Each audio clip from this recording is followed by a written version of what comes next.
জুলাই বিপ্লব পরবর্তী ফ্যাসিবাদ মুক্ত বাংলাদেশে এই রকম একজন মসজিদের ইমামকে রড দিয়ে পিটিয়ে হত্যা করা, এটা আসলে ছিল খুবই বেদনাদায়ক।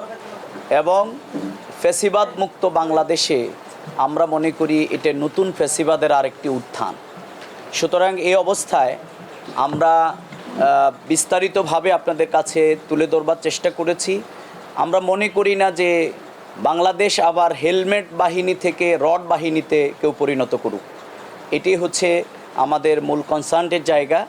লক্ষ্মীপুর সন্ত্রাসের নগরী ছিল, ফ্যাসিবাদ মুক্ত এই বাংলাদেশে এই শহীদ চত্বরে দাঁড়িয়ে গতকালকে আবার আরেকজন খুনের হত্যাকারীদের গ্রেপ্তার জন্য আমরা মিছিল করব ঈদ পরবর্তী, এটা আমরা প্রত্যাশা করিনি, কিন্তু তারপরে আমাদেরকে করতে হয়েছে।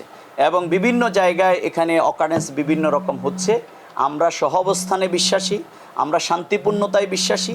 আমরা বিপ্লব পরবর্তী বাংলাদেশে আমরা যেরকম শহীদ পরিবার, আহত পঙ্গুদের পাশে আমাদের আমির জামাতের নির্দেশে আমরা ছিলাম, আমরা আছি। আমরা থানার অস্ত্র পাহারা দিয়েছিলাম, আমরা হিন্দুদের মন্দির পাহারা দিয়েছি।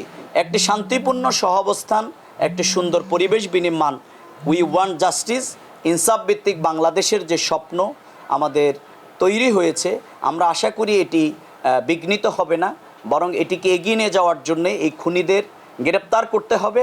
এবং আমরা কোনো দলের নাম বলতে চাই না, কিন্তু যতক্ষণ পর্যন্ত এই আসামিরা অর্থাৎ এই শহীদের স্ত্রী যে মামলা করেছেন, এই মামলায় যতক্ষণ পর্যন্ত যারা আসামি তাদেরকে বহিষ্কার করা না হবে, প্রকারান্তরে ওই দলটির নাম কিন্তু চলে আসে। এই ঈদে জামা জুতো অ্যাক্সেসরিজের ডিসকাউন্ট।